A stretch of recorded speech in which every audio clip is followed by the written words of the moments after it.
Please mute yourselves. Thank you. Welcome back to another exciting trip around the crypto cataverse. Did you know that in this year alone, over $200 billion have been invested in AI? That is a staggering number, and it is growing exponentially every second. But today, we're honored to host Dr. Allison Curry, an Ivy League professor of medicine and the inspiring co-founder and CEO of AiMS Innovations, along with co-founder and COO Ryan Warren and board member Joel Hillier. Join us as we explore groundbreaking AI research and celebrate female leadership in tech. But before we introduce our speakers, I would like to welcome Alan Lau and Jacob Livingood to present our Bible verse. Alan, would you like to read the Bible verse today? I would love to read the Bible verse. The Bible verse comes from Philippians 4:4-9. Rejoice in the Lord always. I will say it again, rejoice. Let your gentleness be evident to all. The Lord is near. Do not be anxious about anything, but in every situation, by prayer and petition, with thanksgiving, present your requests to God. And the peace of God, which transcends all understanding, will guard your hearts and your minds in Christ Jesus. Finally, brothers and sisters, whatever is true, whatever is noble, whatever is right, whatever is pure, whatever is lovely, whatever is admirable, if anything is excellent or praiseworthy, think about such things. This verse reminds me of a song we used to sing in Sunday school. It goes, rejoice in the Lord always, I sing, rejoice. Rejoice in the Lord always, I sing again, rejoice. Love this song. This is what it means to me. When I think about this verse, it just brings a lot of childhood memories about, being joyful at all times, in all circumstances. Rejoice in the Lord always. Brian, you chose this verse. Can you share with us why you chose this verse? You're on mute. It's had meaning for me for a long time, even before I was Christian. I was raised kind of agnostic, and anyway, one of my favorite movies when I was a little kid was a movie called Pollyanna. We've probably all seen it, right?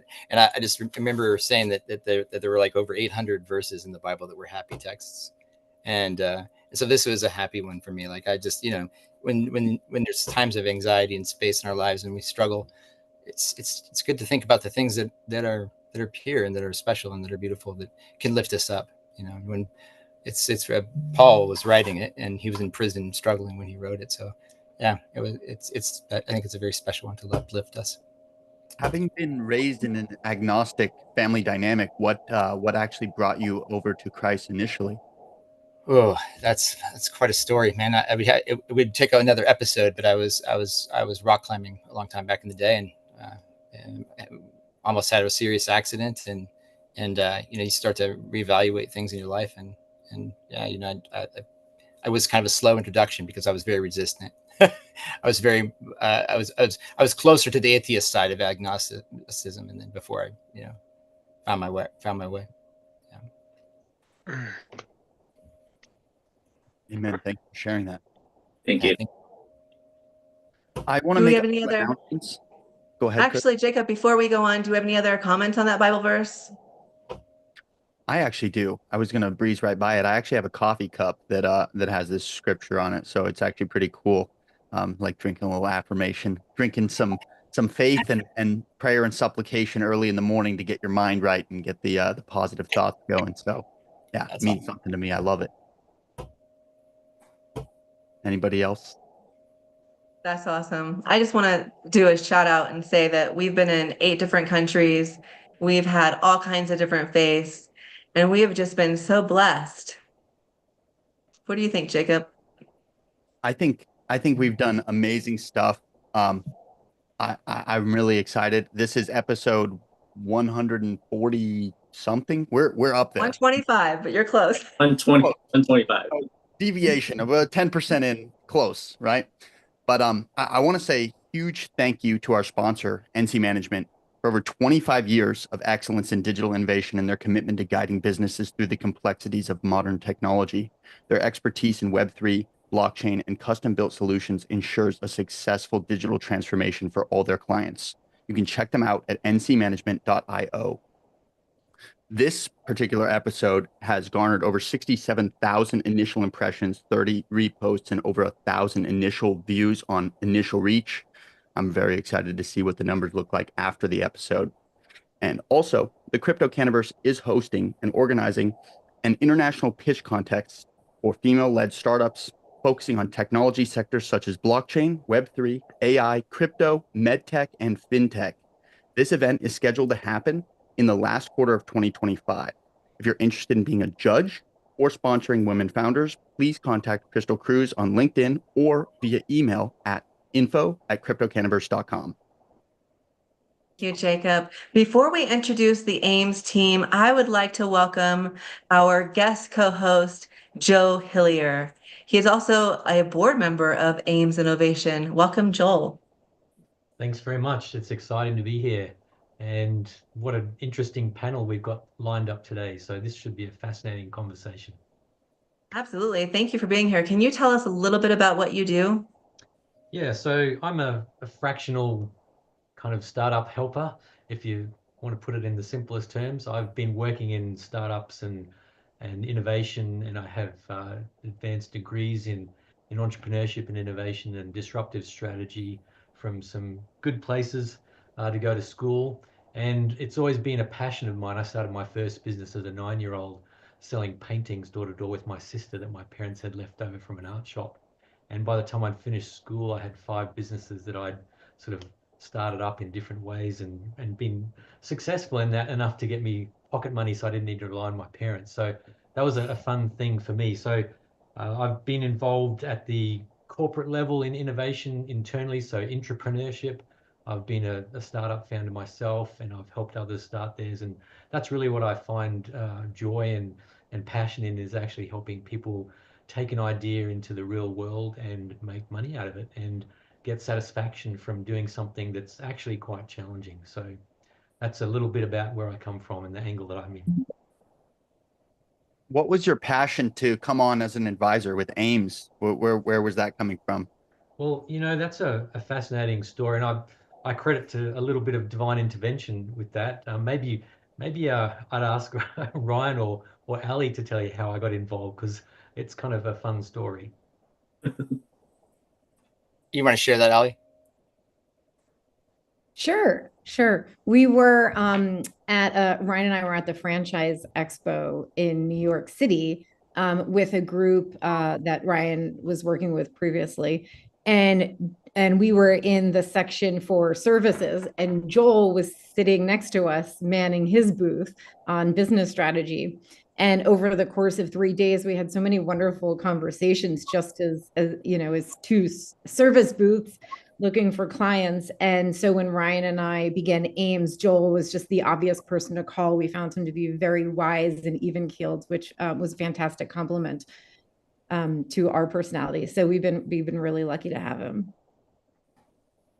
Thank you. I want to actually bring welcome, Dr. Allison Curry and Ryan Warren, to the show today. And since you guys are already, giving out compliments, I would like each of you to, tell me what is one characteristic that, you inspires you, or that is amazing that you love about your other co-founder or board member. Who would like to start? Oh, let me share that first. We'll start with Joel, since he just finished up. But Joel is just he's just a wonderful human being. I have no other words to say. Just a very kind person. Outside of the business space, I've enjoyed his company, so that says a lot, I think. And we've been very strategic about who we bring into the board, that they're kind of aligned with the same vision and goals. And so Joel is just a fantastic person, smart, capable, and exactly what we need in AiMS. Ali is truly brilliant, absolutely brilliant person, and very kind and very giving. She's very generous with her time, which is hard to get sometimes. She's very generous with her time, and she's very kind, and she's extraordinarily sharp. So. Oh, thanks. One of the things that I love about Ryan and the way his brain works very differently than the way my brain works. Growing up in the field of science is, I think, very logically, everything follows, the next thing in order. And Ryan has taught me how to look outside the box, look in new places to find new things. And his ability to retain information seconds after he learns it is truly extraordinary. I've seen him take in information and be able to talk about it in a conversation a half hour later, as if he had known the field for 20 years. And so I love sitting next to him. And again, a really nice compliment to the way that I work. That's amazing. Joel? Well, yeah, that's a great way to start a show, I think. I value Ryan because he's a man who likes to understand things. And so he's a problem solver in what I would probably simplify his best superpower as. He likes to understand why something works, how it works, and if it can work better. And having someone in a founding team that's like that, that's inquisitive, I think that's invaluable because entrepreneurship is all about innovation and innovation is all about inquisitiveness. And so if you've got someone who's by nature inquisitive, then you're on a good pathway. As far as Ali's concerned, I really like the connection that I have with both Ali and Ryan because it makes it easier for me to do my job because they're different and one has a more scientific brain, one has probably perhaps a little bit more creative brain. I'm able to help guide those things, and it makes my job easier having two people like that. And probably the quality I admire most about Ali is her passion. She just wants to excel at something. It's not enough to be just good at it. We've been doing pitch deck development and things recently, and Ali keeps going back and says, "Oh, mine's not at a 10 out of 10 yet, according to all the different metrics that I measure my success by." And so things like that really make it easy to work with founding teams. Thank you all. It's really important for investors, advisors, and partnerships to, see the human side of what you guys are doing and the partnership side. You guys are so well-rounded. It's amazing. So thank you so much for being here, everyone. With that being said, I would like to know who would like to tell us about AiMS innovations. I volunteer, Ali. Oh, yeah. Go for it. Absolutely. Yeah. So the mission of AiMS Innovation at its core is really all about using innovative AI solutions to make participant-based research faster, cost-effective, and scalable. And I would say that I have been in the field of science, and particularly doing participant-based research since 2009. And the processes and the tools that we use have not changed since 2009.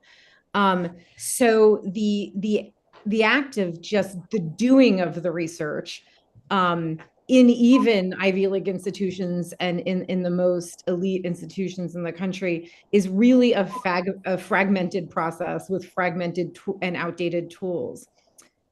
So a lot of the genesis for AiMS just came out of the frustration that I've been having in my job about how to get in touch with participants, how to engage participants, how to make things flow easier, and my team ends up spending 6 or 7 programs to make a study work. And it takes us 2 weeks by the time somebody says that they're interested in our study to the time that we actually get in touch with them to do a 5-minute screening.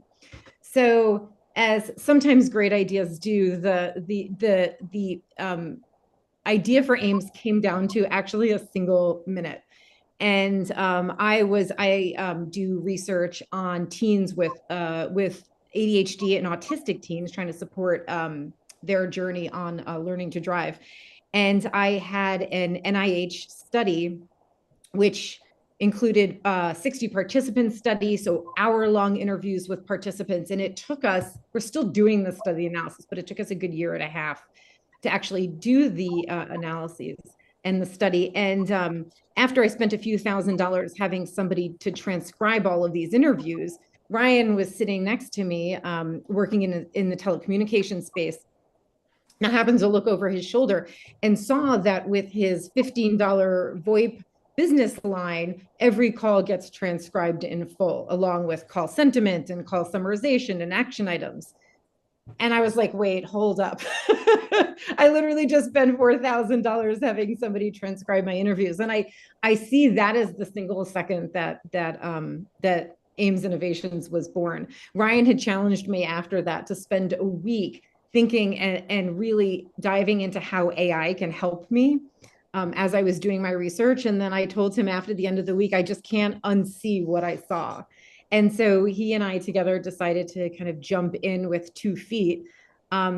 We came up with what we think is a fantastic AI-powered platform, the first AI-powered platform that really creates an end-to-end solution for research studies in a diverse number of sectors. So of course, I've been in academia, but our board and our scientific advisory board has a wealth of experience with studies in market research and pharmacology research and biotech. And so what we're hoping to do overall is really take the time and the cost for doing studies from weeks to months to minutes to weeks.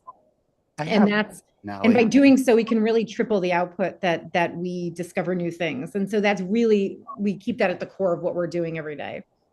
So participatory research studies in multiple different fields.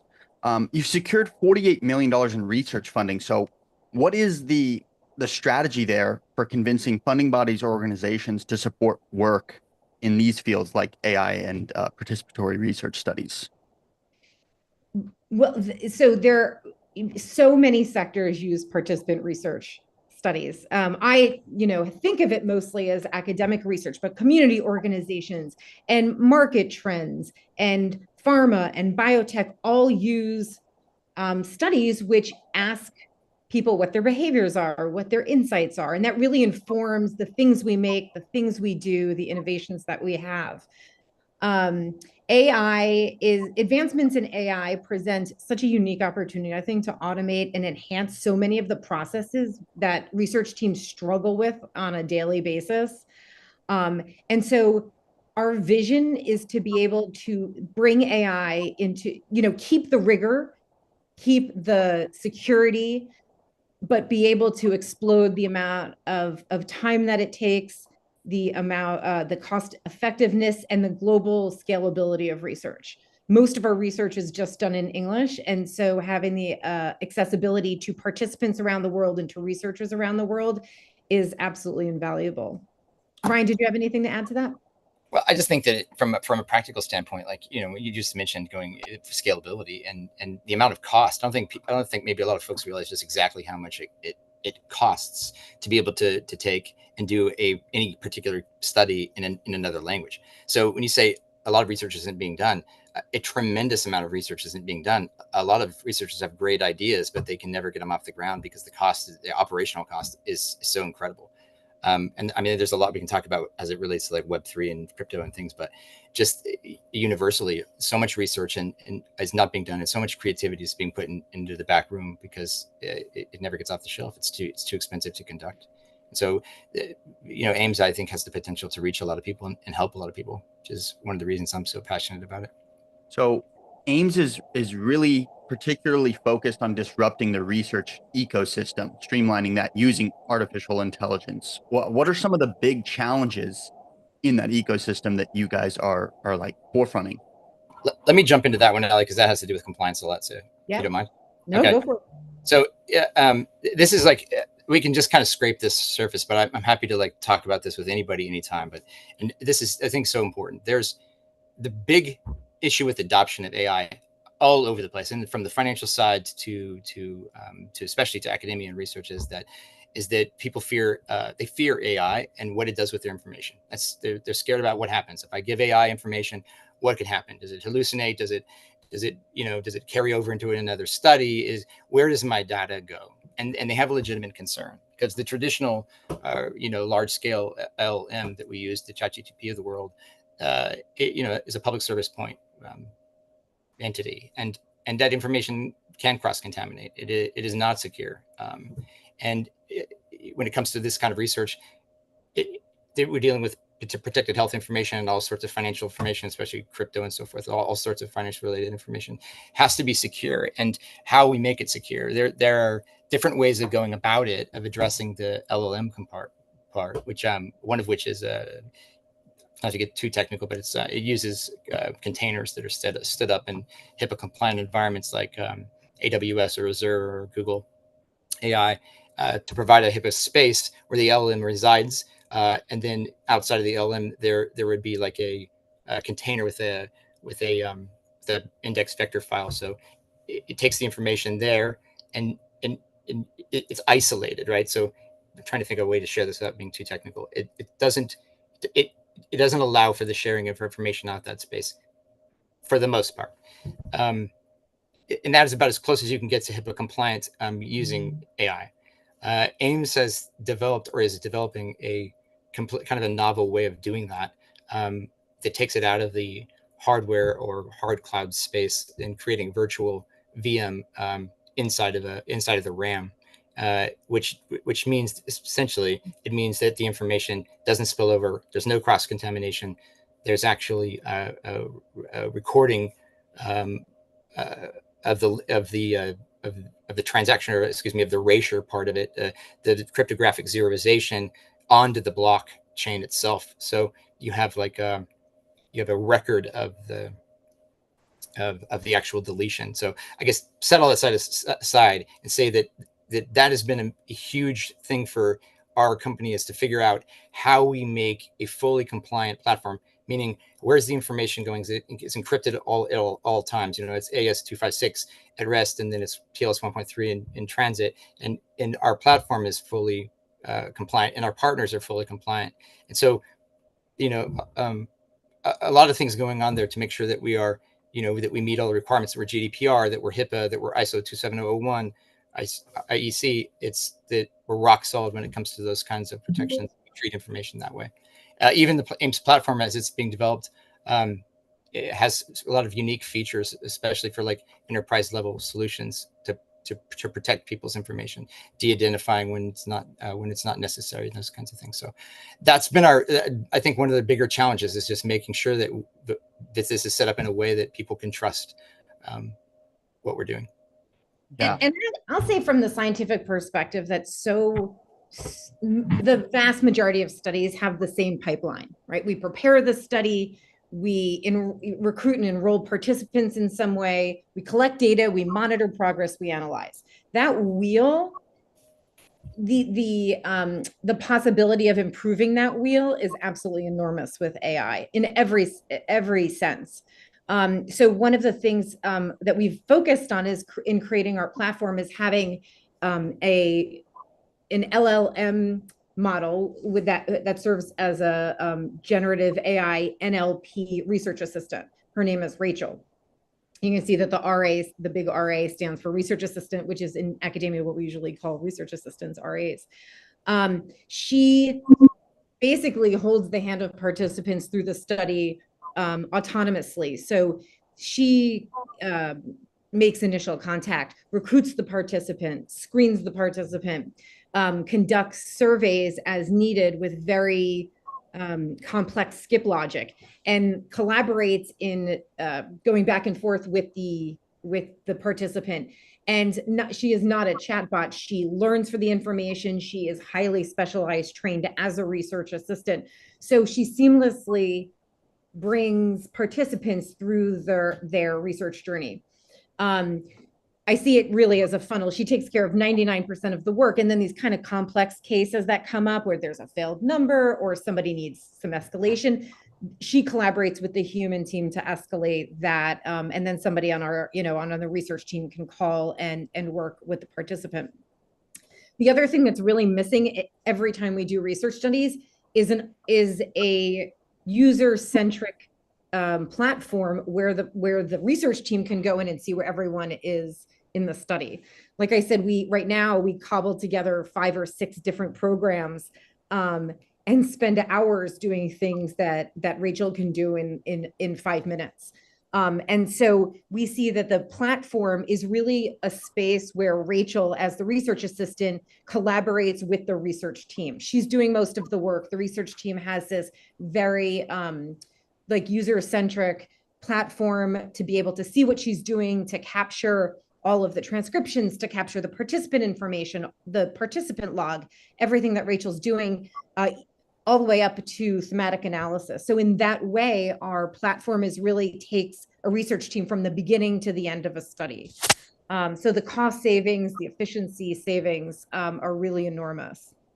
Can I just So add one more thing to that, just to maybe put a higher level strategic layer over that? The technicalities of the tool are mind-blowing. The capabilities that we can achieve in terms of just speaking so many different languages instantaneously, reaching out to multiple people, and securing all of that research participation.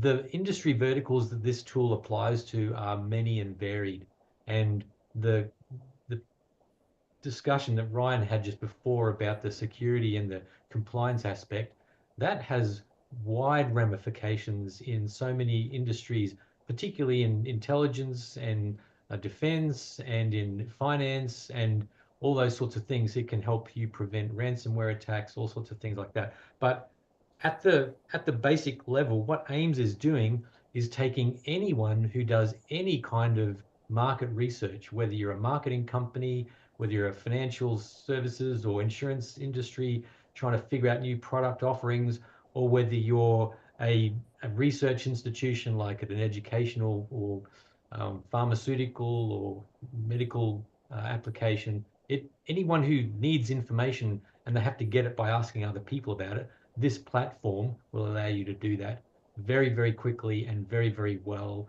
with so many analytical capabilities that come in on the back end of that. You add business intelligence to the analysis, then all of a sudden you get insight that you can't get, and you can get a lot faster and you can get a lot smarter insights because it's not just a human that's doing it. So it's strategic, it's groundbreaking, it's actually industry defining, in my opinion. Thank you guys for sharing. Before I call on Kenneth to ask a question, I just have a note, not really a question, but to surmise what Ryan said.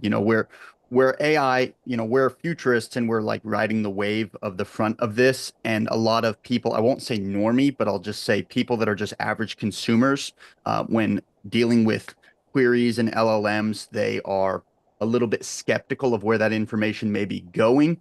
Is this secure? Is this sourcing and conglomerizing all my data? Like, we won't go too far down the matrix rabbit hole of sentience and automations, right?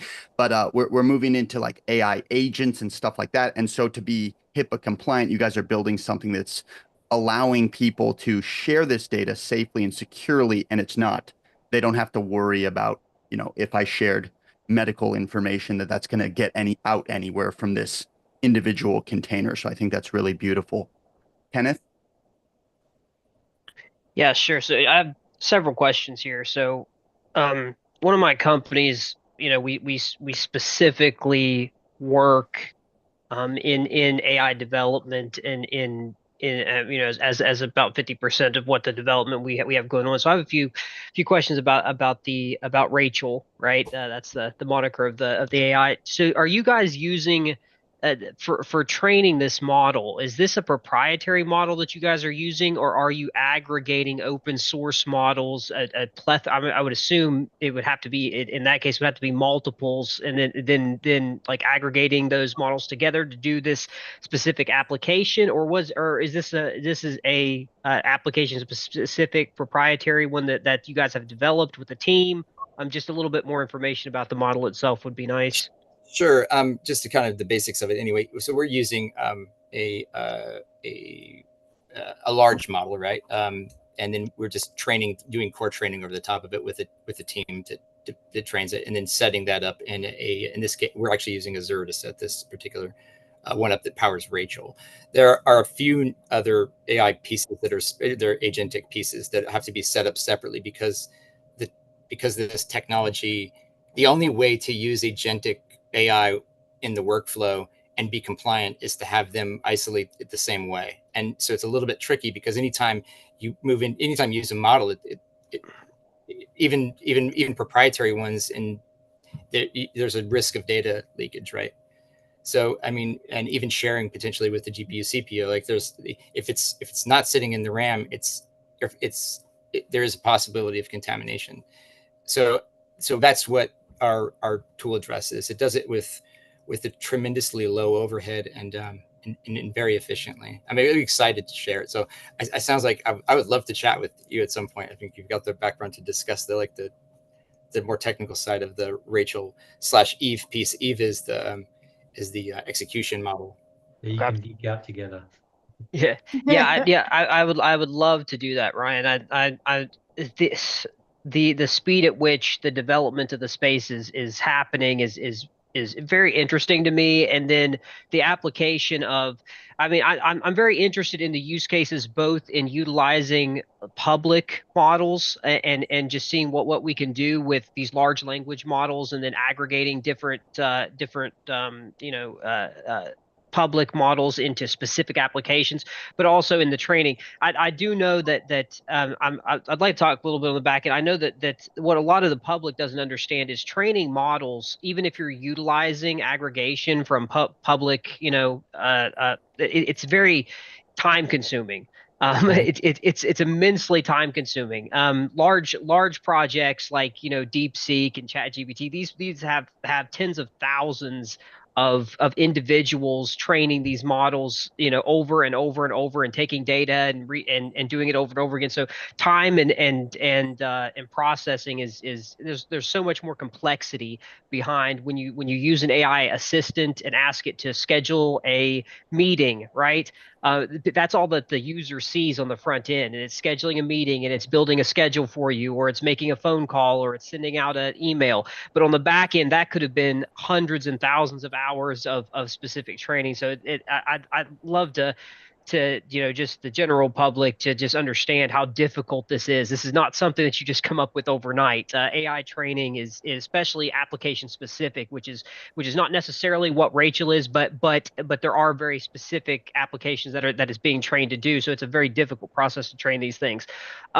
So also talking a little bit about, I know you went over some of the security concerns, which I'm very happy to hear, because lately, in the last 2 to 3 weeks, there's been 3 or 4 major security breaches across some of the largest AI systems in the world. We had a major security breach with DeepSeek last week, where around 10,000 user information was leaked, and then recently, I believe yesterday, had an article come out that over 20,000 accounts on ChatGPT had been leaked out with private information and private login information and things of that nature. So, how important is it for you to create a brand, with your company that lets the user know that we are in fact very concerned with this obvious problem in the AI space of security and keeping your information sound, but while also being very user friendly and non-complex? I mean, how important is that to you guys in your operation? Let me just say that if in a scale of 1 out of 10, that's an 11 for us. Like, it comes before everything else. So, like, just because of the nature of the people that we work with, Ali's teams and all the researchers, this is the most critical piece for us, is making sure that information is 100% secure. And I mean 100% secure. And so that took a lot of trying to figure out, as you can imagine, right? We don't use a public service point LLM to solve this problem. So, we're not unique in that kind of containerized environment is a thing that's it's being done, but to do it, there's a next level way of doing it. So without getting into too much detail, you can be assured that when you use the AiMS platform, that the data is absolutely eliminated, right? Because the whole process takes place. Just to give you a little background on it, the entire process takes place in RAM. So it takes place in RAM with no sharing in the CPU. It's got a manager piece in there, right?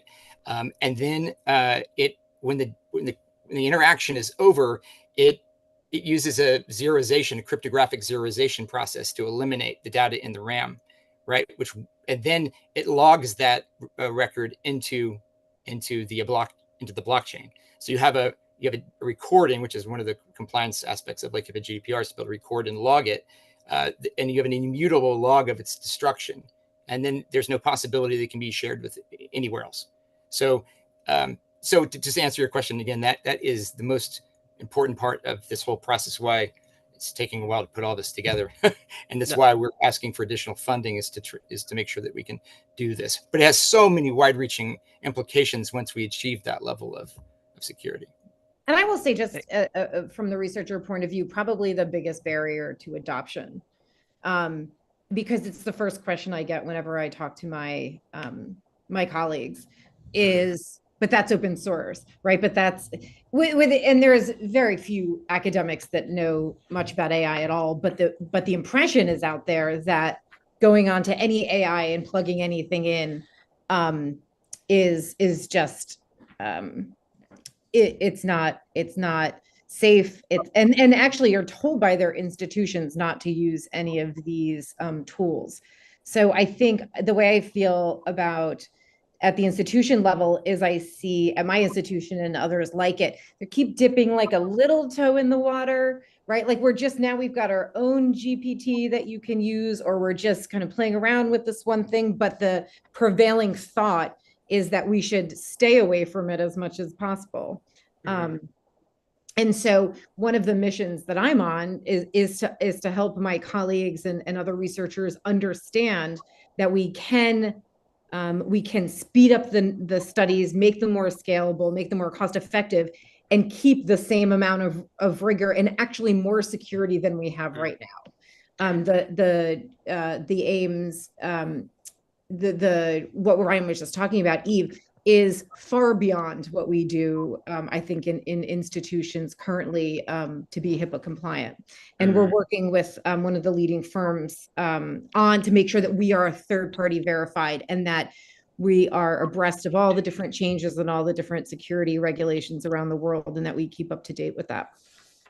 That's amazing. I think just a couple more quick points here, and I'll let Dan. I know Dan's been sitting there for a while to jump on. I apologize, Dan. This is just really interesting to me. So I think one thing that you said, Ali, that really resonates is having to destigmatize what the current culture is around this new innovation, right?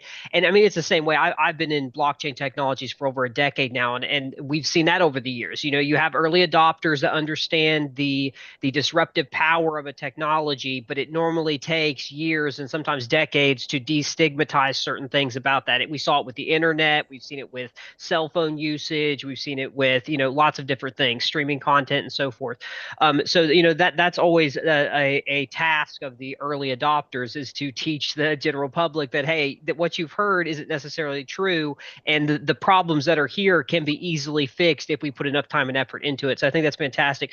Two more quick questions I have for you guys, and then I'll hand it over to Dan for his question. So number one is, I don't know if you guys are planning to. Is there any plans to integrate any type of blockchain technology with the current project? Because it really heavily what you're seeing now, or at least what I'm seeing in development, is a lot of times when we have a AI startup, they normally have some kind of component of blockchain technology along with them. Number one, because you can't get much more secure than blockchain, right? If they're wanting to secure their user profiles, or it's as simple as creating a wallet login that's on a blockchain, it's absolutely secure and infallible, along with other things like creating tokens for use case and things like of that nature. And then there's thousands of other applications there.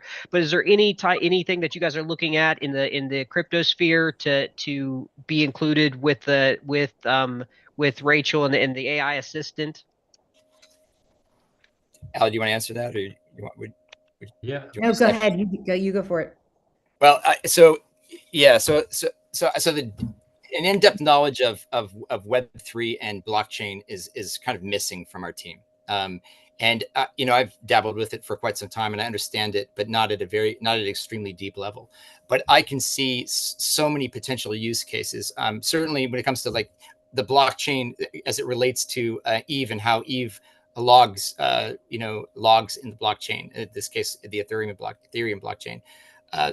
but there's so many other potential areas of from DeFi to DeSci, which is a big thing too. To be able to do the decentralized science is unbelievable. What the implications that has on research and being able to to be able to execute smart contracts on the blockchain between funders and researchers. AiMS could facilitate all of those things. And it provides additional motivation for people to participate, right?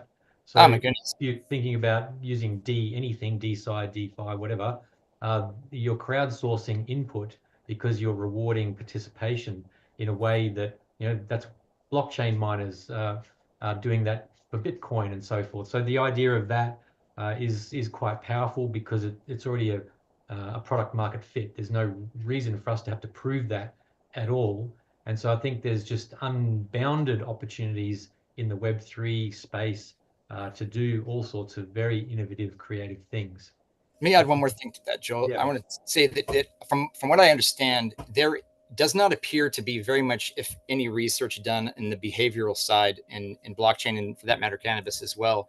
There's a lot about beta testing one thing or another, and I found a lot of research that relates to that, but very little on user experience, why they might choose one thing or another, why they would exit one cryptocurrency versus another cryptocurrency, why they would use a thing or not thing. So user experience would be a big one in that space, and then and behaviors would be a big thing that AiMS could address immediately. So the answer is yes. I think our eyes are just being opened right now to all the possibilities that space offers.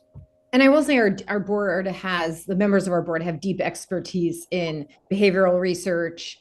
Several of us have been involved in many studies evaluating technology, whether it's apps or car seat technology. And so being able to take those skills and kind of apply them in the Web3 space to understand user behavior, user insights, user preferences is sort of an easy leap for our team in terms of skill level. That's fantastic. I would also say that I'm involved with a couple like DeSci projects, which are very new, right? Things that decentralized science is something that you didn't even hear that term 18 months ago, right? Like it's very new, and I think the biggest push with it is hypercharging the research and scientific community by creating blockchains that are public and that are verifiable, and to peer reviews would be absolutely would be changed forever, right? To have verifiable peer reviews on chain, and I think that's a really interesting, I think it's an interesting area that not many people have dived into, because obviously we're less than a year and a half into this thing and building out. So that's very interesting. I'd love to talk to you guys about that sometime too, because we're working on a few small scale projects in the DeSci kind of arena, but nothing that's really been groundbreaking that's made me say, wow, that would be amazing to jump into. And my last question.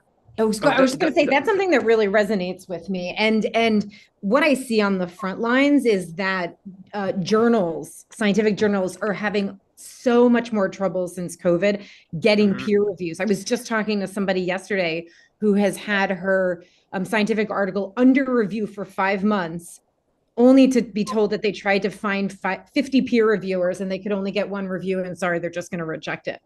And what's happening from what I see is that there are more and more scientists that just aren't willing to feel like they're getting taken advantage of by paying to submit an article and then being able to, asked to review it for free, and then having either them or their institution have to pay for it to get access to their own article that they signed copyrights over to.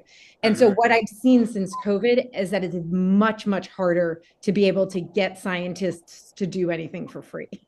Yeah, which is a groundbreaking idea. Hey, anybody out there listening right now, listen. A blockchain dedicated to scientific peer review with a tokenized incentive plan. There's a whole business right there. That's a whole. That's on our list. Yeah, it's a whole. Okay, well, shh. All right, everybody, keep that to themselves.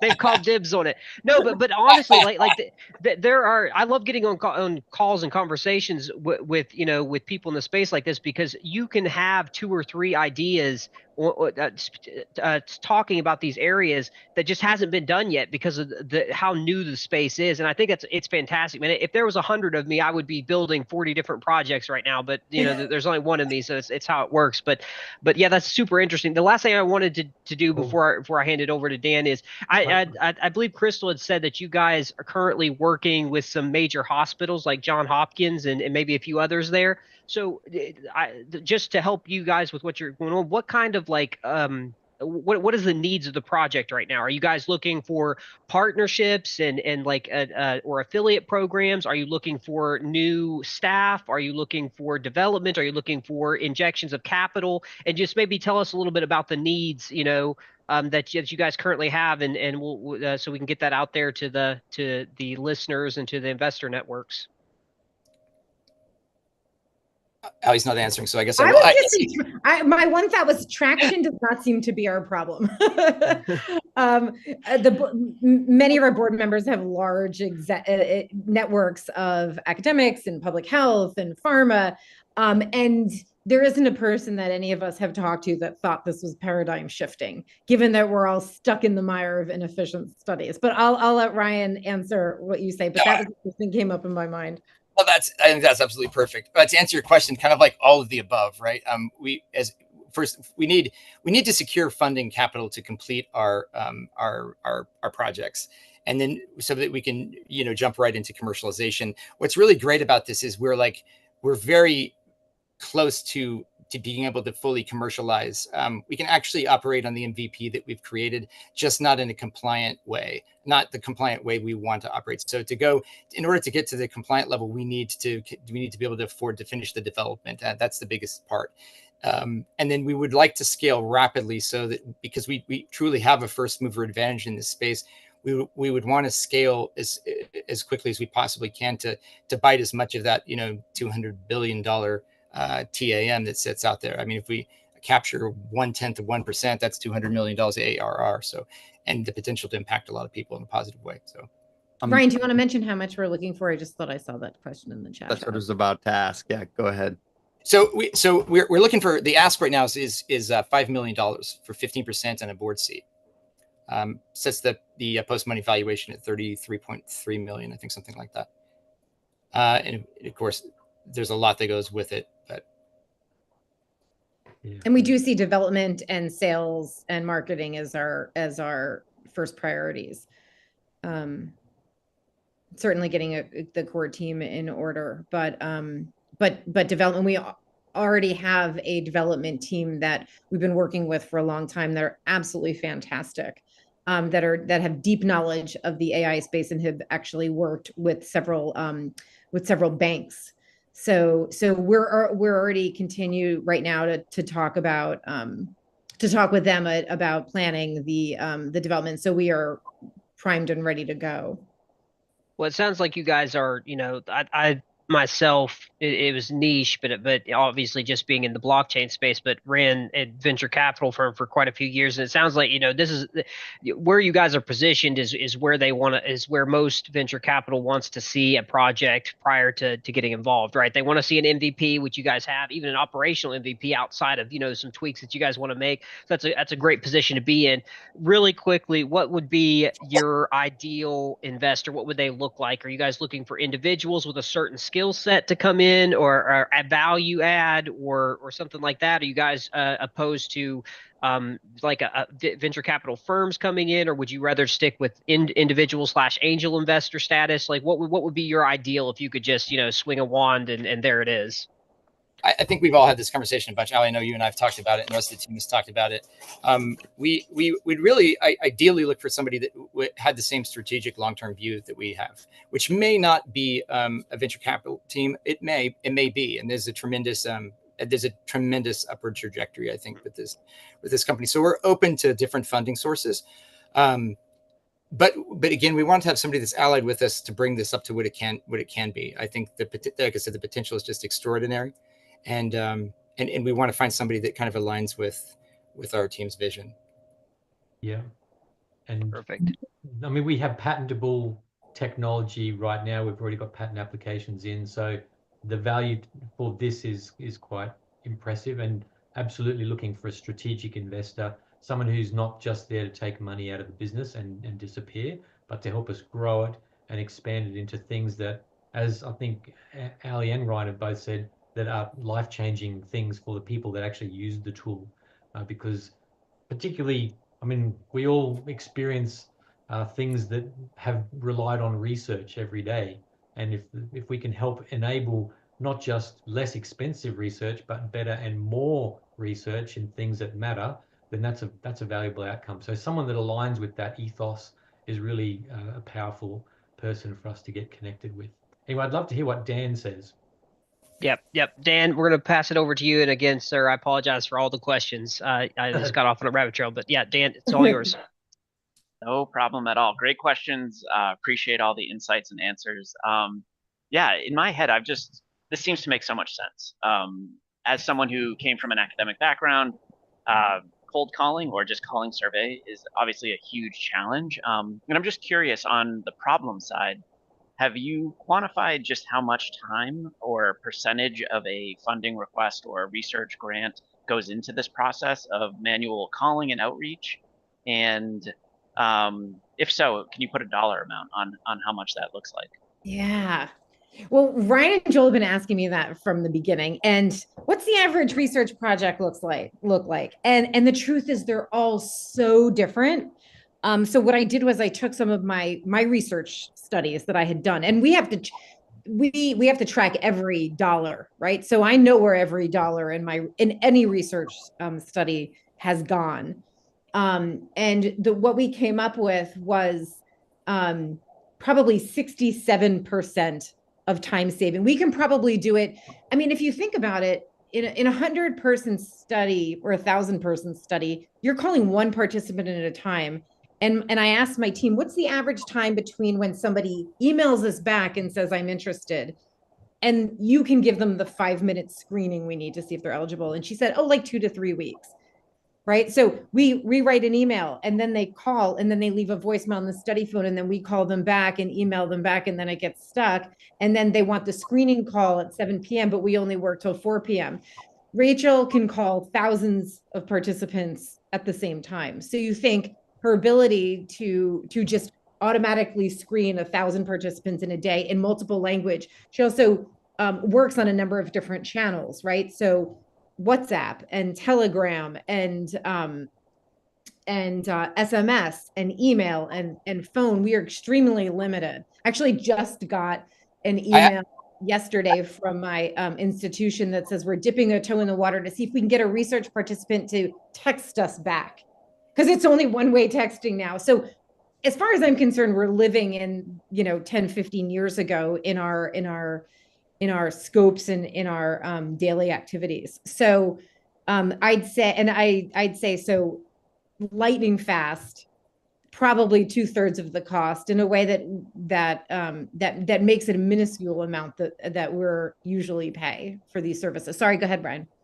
No, I wanted to add to that. When we talk about multiple channels, we have messengers and we have survey bots. We're stood up in a server, a survey bot that can piggyback onto a messenger like Facebook Messenger. We have a Facebook Messenger integration, a Telegram integration, there's 5 of them anyway. But they're not none of them are compliant. None of those.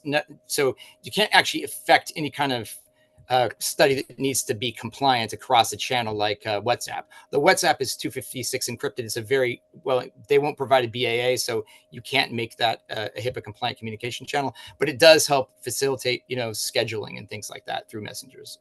We schedule people to come in for research visits all the time. And my research assistant would say, I'm on the phone for hours a day answering the exact same question. Yes, here's our parking. Yes, we will pay for parking. Oh, you have to reschedule. And all of that is seamlessly handled at the Rachel level. So what kind of goes down the funnel to what the research team has to do is minuscule. And in my mind, that means that we can offer our research assistants opportunities that ask them actually to intellectually contribute to our studies. Because what happens is they get really excited about it. And then a month later, they're literally making the same phone calls. And so the turnover of that group that, by the time you pay for fringe, your research assistants cost $60,000. So, and you're asking them to make the same call for a year. The amount that they could be doing other than that is really valuable to everybody.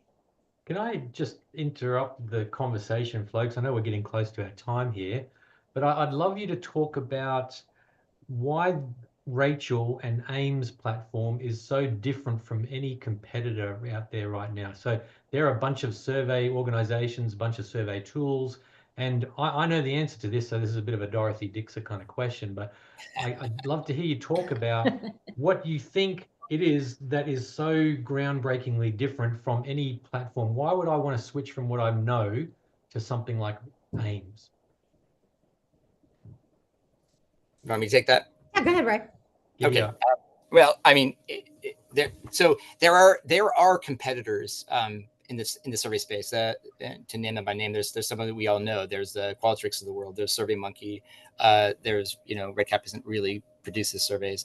There are a number of them. There are not as many as you might think. There's not a large competition in this particular space as it relates to like advanced technologies. And what you end up with in those spaces is way more fragmented implementation of tools. Some of them have some compliance aspects. Some of them have none, or very limited. Some of them will kind of show the participant progress in a very limited way based on calendars, but none of them actually track the participant through the process. None of them are using AI tools the way we're using AI tools. With the exception, there are companies out there like Invivo that have thematic analysis tools and have really good data analysis projection tools, all of which AiMS will have. But we have some very unique pieces that if I'm saying that right.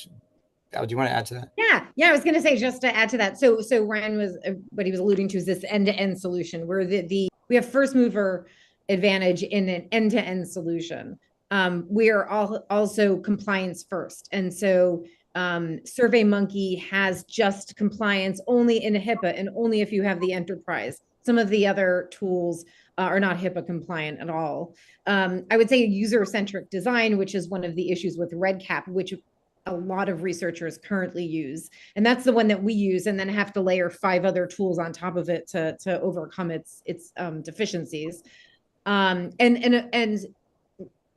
a focus on scalability and cost efficiency. So, SurveyMonkey and Redcap have the availability to make a survey in their platform. They use maybe AI chatbots to make it a little bit better, but nobody's focused on reducing study costs by 70% and being able to triple research output. And so this end-to-end solution, we're constantly obsessed with thinking, what do we do as a research team, and how do we make AI accessible and let AI do that so we can be thinking about the things we really need to be thinking about. Yeah, can I just add a little bit onto the top of that as we sort of get to the end here? The things that are coming down the pipe for AiMS include things like Collaboration Hub, where you can get researchers to collaborate with one another and share insights and experience on studies. We're trying to build also open source data sets. There are some that are available right now, but they're not aggregated in any meaningful way. And things like having a community accessible data set where you can look at different dimensions of data, different data on different industry verticals, that sort of thing is something that is lacking, where you can't just go to one place and find, oh, here's some data I can use for my own study. So enabling more research by creating a marketplace essentially for open source data. And then also ask the expert kind of forums where you can have a pay experience with a researcher who's got subject matter expertise in a particular domain. There's so many things that are available as we create this platform. And like Ali said, it's an end-to-end experience. It's not just part of the research experience or the research process. And so having that all in one place, creating that marketplace or that community hub for researchers to go and do their research, whether they're doing beta testing for a new app development or whether they're doing something for a farmer or whatever, it doesn't really matter. It's the principles of research are boundaryless essentially, and will enable people to do more with what we are offering to them in this platform. So I think it's a substantial shift in the way that research will be addressed globally, and if you add on to that the little tool that Ryan's developed, this thing called Eve, which is this ephemeral virtual environment where you can remove the data interactions so you can prove that it didn't happen and it's not stored anywhere to protect the integrity of people's research, that just has ramifications which are separate from what AiMS will do. So it's a fun platform, a fun opportunity, and we'd love to have conversations afterwards with people to get involved or invested in what we're doing. Thank you, Joel, Ali, and Ryan. Where can our audience reach you? Ali. Sure. You can reach us at www.aimsinnovations.com. Ryan and I both have emails which are available on our pitch deck. And then you can also look at us, get in touch with us on LinkedIn. We aren't that hard to find. Thank you. Thank you, everyone, for attending today. We appreciate you. With that, we're going to go ahead and pass the mic over to Alan, who's going to request, is there any prayer request, and close in prayer. And then if you could please stay on, we will also do a bit of introductions. We have some people on the call that we didn't introduce, and some other questions. So Alan, please take it away. Yeah, love to connect also you guys to some federal grants. I know there's federal grants being given out for AI projects and companies. So make sure we connect because grants, my understanding is non-dilutive. So that might be an avenue that we can get you some funding. But I want to open it up to the audience. Is there any prayer requests before I close in prayer?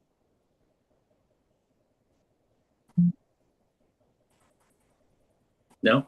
Okay, let's bow our heads and let's close in prayer.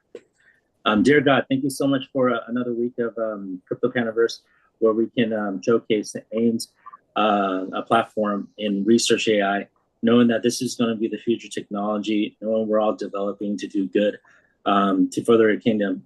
Father God, I just pray that you provide us with our needs, grant us the partners and the inspiration, and help us grow together and find those missing puzzle pieces that we're all looking for.